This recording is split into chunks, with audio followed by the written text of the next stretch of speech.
Hello, YouTube. This is Ryan from Chicago. I just wanted to comment on something I just saw on CNN.com.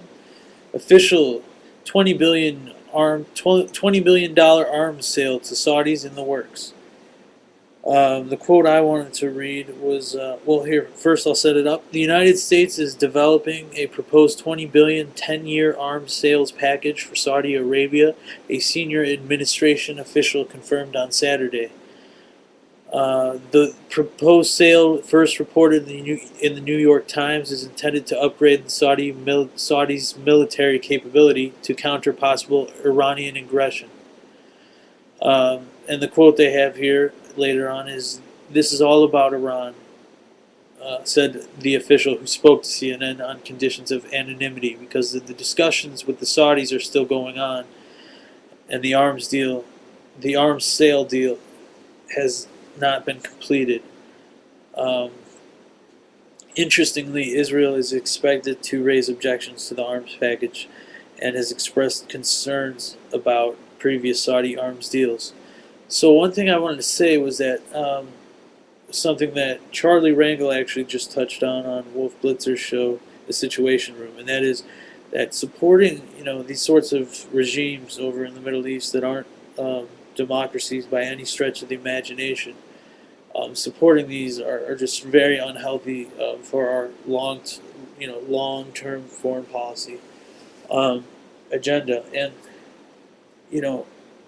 perception is everything, and if we're perceived as being fueling the fire, and obviously there's a lot of transparency now that there's the internet and mass communications like television and whatnot.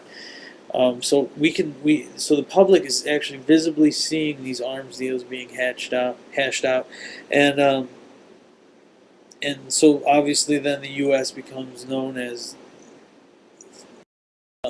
for what it is the largest arms producer in the world. So we have to reevaluate why we're being perceived the way we are. We have to change some of our actions. And just all in all, even if you're for short-term stability, you cannot predict, as Charlie Rangel said, where Saudi Arabia is going to be in 10 years and 20 years, because there's a movement for people. People are starting to understand that they have basic human rights there, and they're being violated under the Saudi regime with Prince. I believe it's Prince Turko Faisal, but I could be wrong.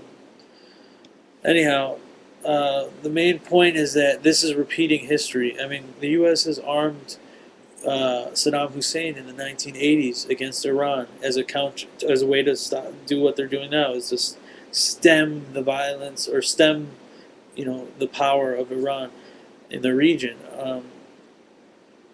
And look how well that turned out. Saddam used those same weapons, those weapons of mass destruction that they talked about.